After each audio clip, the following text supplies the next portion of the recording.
on this auspicious day of the formation of our republic, when the Constitution of India was formally adopted and India became a free republic.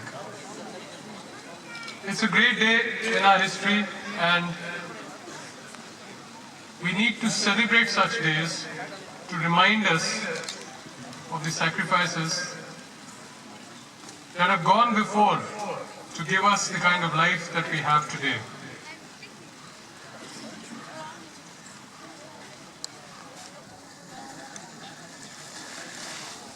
Let me tell you two stories today, children, before I say anything else.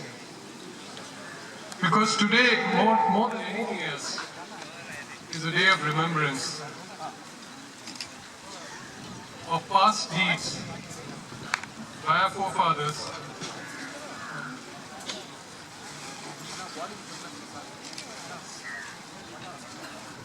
of the people, of the generations who went before us, who fought to achieve the freedom that we seem to take for granted today. The fact that we have our own national flag fluttering over our heads today was not always so. And for 300 years, mind you children, 300 years is a long, long time. For 300 years, it was a different flag which flew on such kind of occasions, on such kinds of parades. It was not this flag. So to get this flag flying on a parade like this, on an occasion like this, it took us 300 years. An untold suffering and countless sacrifices of generations of Indians. So I'd just like to tell you two stories, two small stories related to that.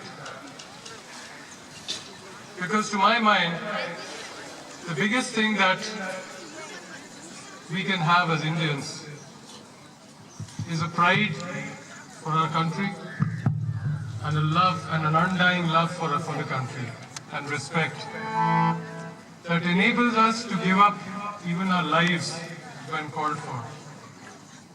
Let me take you back to 1962, the war with China, when the Chinese, unprovoked, came over the Himalayan passes in Arunachal Pradesh and invaded India, and we were completely taken unawares. We were not prepared. We were completely taken by surprise. But then, the valor of the Indian troops, of the Indian soldiers who fought in that battle, is something that we've heard about, and it is our duty, it is my duty today to tell you about it. Arunachal Pradesh is one of the most northeastern states of our country, on the border with China. And it is here that the majority of the 1962 war was fought. And there's a place called, it is today called Jaswantgarh. It wasn't called Jaswantgarh at that time. At nearly 11,000 feet in the snows. There was a small pocket of soldiers from the 4th Battalion of the Garhwal Rifles, stationed at what is now called Jaswantgarh. It wasn't called Jaswantgarh then, as I said. And there was a young man called Rifleman. That was the first rank of the Indian Army. Rifleman Jaswant Singh Rawat. 19 years old, his entire life before him. And when they were suddenly attacked by a huge wave of Chinese soldiers on the morning of 17th November 1962, they just didn't stand a chance. They had very limited ammunition, they had very few people, and there was this huge wave of Chinese soldiers armed to the teeth coming at them, firing at them. So they were ordered to retreat, and try to get back to a safer position. But even to retreat, you have to have somebody covering your retreat. You know, somebody engaging the enemy with fire so that the others can retreat to safety. And they didn't have that luxury at that time until this 19-year-old boy, Jaswant Singh Rawat, volunteered and said that he would stay back at that post and take on the Chinese army, the might of the Chinese army, while his mates retreated to safety.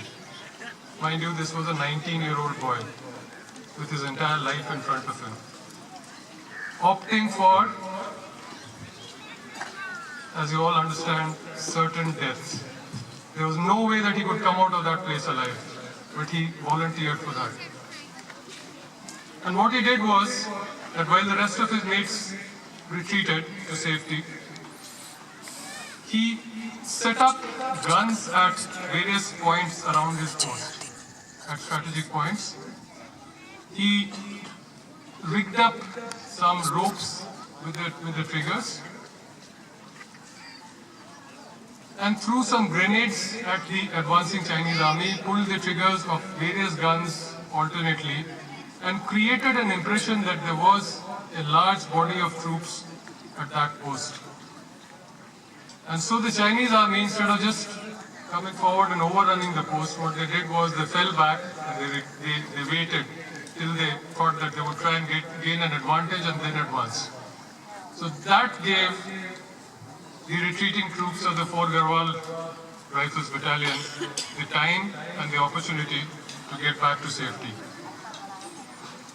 And Jaswant Singh Rawat, believe it or not, alone held off the Chinese army. For one full day, 24 hours he was at that post. For 24 hours he held that post. He did not allow the Chinese army to come and overrun that post.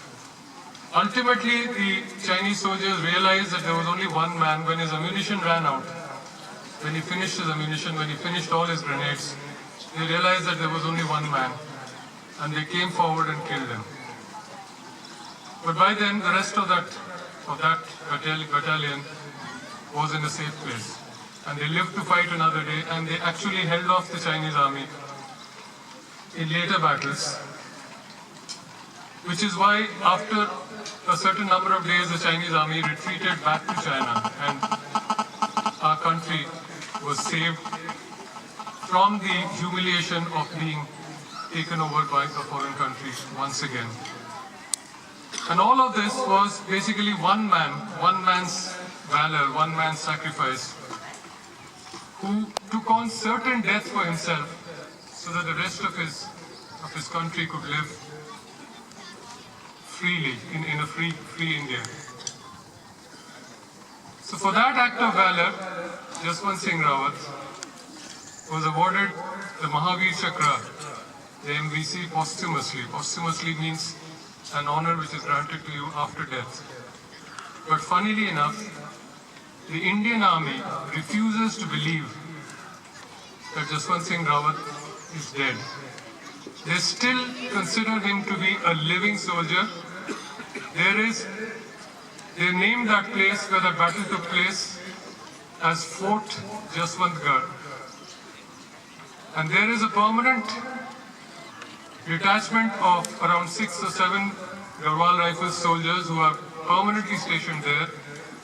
There is a shrine, there is a small temple which has been constructed, there is a room where his belongings are kept, still kept, his uniform still hangs, his boots are still kept under his bed. And every day in the morning, someone comes to shine those boots, press the uniform. Someone brings him breakfast at 7 o'clock, lunch at 1 o'clock, and dinner at 7 o'clock in the evening. He gets periodic promotions. So he was a rifleman in 1962. Today, he is a lieutenant colonel. He's been promoted from rifleman to the various ranks of the Indian Army and then made an officer and then all the way up to colonel. So today he's Colonel Jaswant Singh Rawat. He is still given leave every year by the Indian Army to go home. And there is actually a train ticket which is booked for him. And there is again a detachment of soldiers which escorts him, so-called, to the railway station. That is the kind of honor that has been given to this young man of 19 years who opted to give up his life for his country.